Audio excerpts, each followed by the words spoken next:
Hello friends, आप सभी का स्वागत है एक बार फिर से आपकी पसंदीदा English series learn English with जय सर के साथ। और आज जो हम टॉपिक आपके लिए लेके आए हैं वो टॉपिक है इम्पेरेटिव मूड। अब हम समझना चाहेंगे कि इम्पेरेटिव मूड होता क्या है और ये कैसे हम रेगुलर वर्ब्स के साथ और कैसे हम रिफ्लेक्सिव वर्ब्स होते हैं उनके साथ हम बना सकते हैं। तो इम्पेरेटिव क्या होता है, चलिए उसको समझते हैं। इम्पेरेटिव मूड एक ऐसा सेंस है, एक ऐसा फॉर्म है जिसके अंदर हम किसी को ऑर्डर दे सकते हैं, एडवाइस दे सकते हैं या फिर हम रिक्वेस्ट कर सकते हैं। जिस प्रकार से आप समझते हैं, हम किसी को कह सकते हैं ऑर्डर के अंदर कम, आ, या फिर एडवाइस हम कह सकते हैं go to the doctor please. Right, हम किसी को सजेस्ट करें go to the doctor please and to make a request please help me. तो इस तरीके की जो हमारे पास शॉर्ट सेंटेंसेस बोल सकते हैं, ये कोई टेंस नहीं है, एक मूड है, ये एक मोड है जिसके अंदर हम देख सकते हैं कि हम जो डूअर है उसको हटा देते हैं और सिर्फ वर्ब है हमारी, उससे हमारा काम चलता है।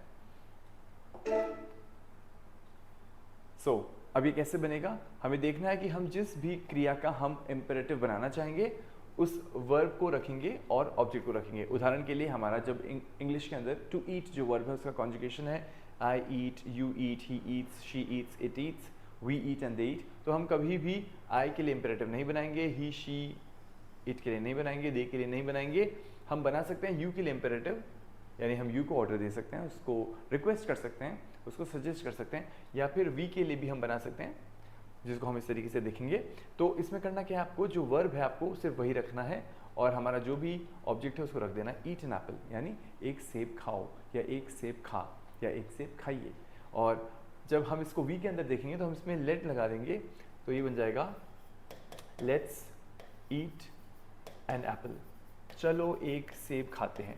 ये इस प्रकार से हम बोलते हैं जिसमें बोलने वाले व्यक्ति के साथ काफ़ी और लोग भी शामिल होते हैं। आगे हम देख सकते हैं काइंडली और प्लीज़ के साथ हम इम्पेरेटिव यूज़ करते हैं, जैसे please tell me, kindly help them, मुझे कृपया बताइए, या काइंडली हेल्प देम, कृपया उन्हें आप सहायता कीजिए। ओके, नेक्स्ट ऑलवेज के साथ भी हम इम्पेरेटिव लगा सकते हैं, ऑलवेज गेट अप अर्ली, हमेशा जल्दी उठो, या फिर ऑलवेज रिस्पेक्ट योर टीचर्स, हमेशा अपने शिक्षकों का सम्मान करो। नेगेटिव के अंदर हमें क्या करना होगा, हमें डोंट के साथ वर्ब और ऑब्जेक्ट लिखना है, तो हमारा हो जाएगा डोंट ईट दिस, यह मत खा, यह मत खाइए, या इससे मत खा या इससे मत खाइए। डोंट मीट हर, उससे मत मिलिए, उसे मत मिल।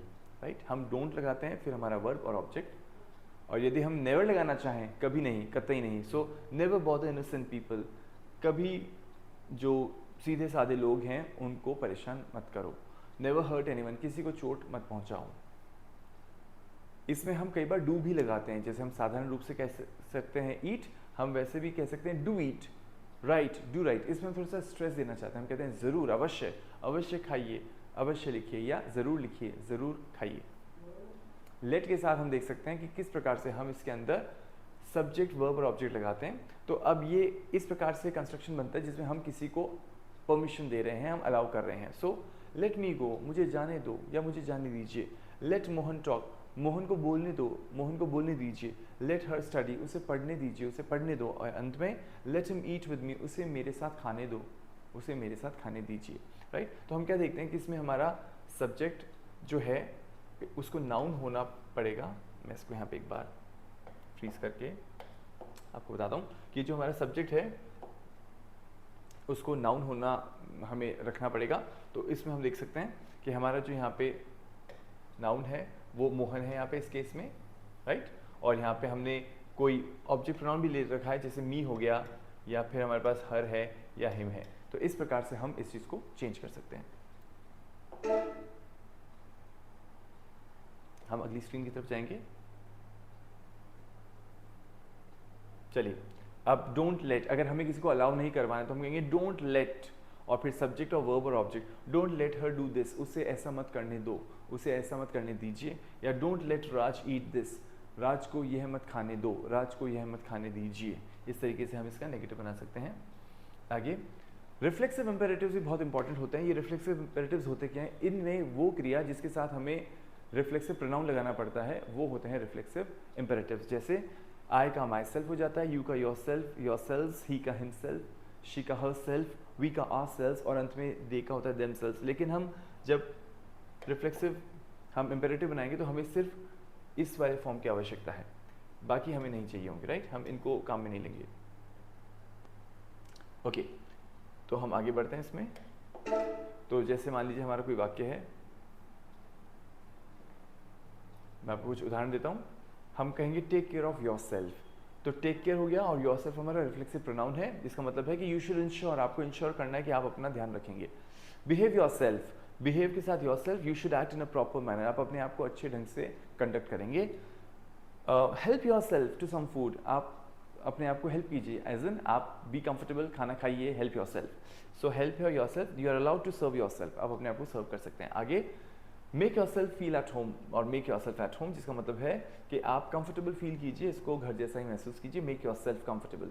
और अंत में introduce yourself to the group, right? ये हम काफ़ी यूज़ करते हैं जब अपने आप को प्रस्तुत करना होता है, तो हम कहेंगे introduce yourself to the group, जिसका मतलब है आप अपने आप को ग्रुप के सामने प्रस्तुत कीजिए।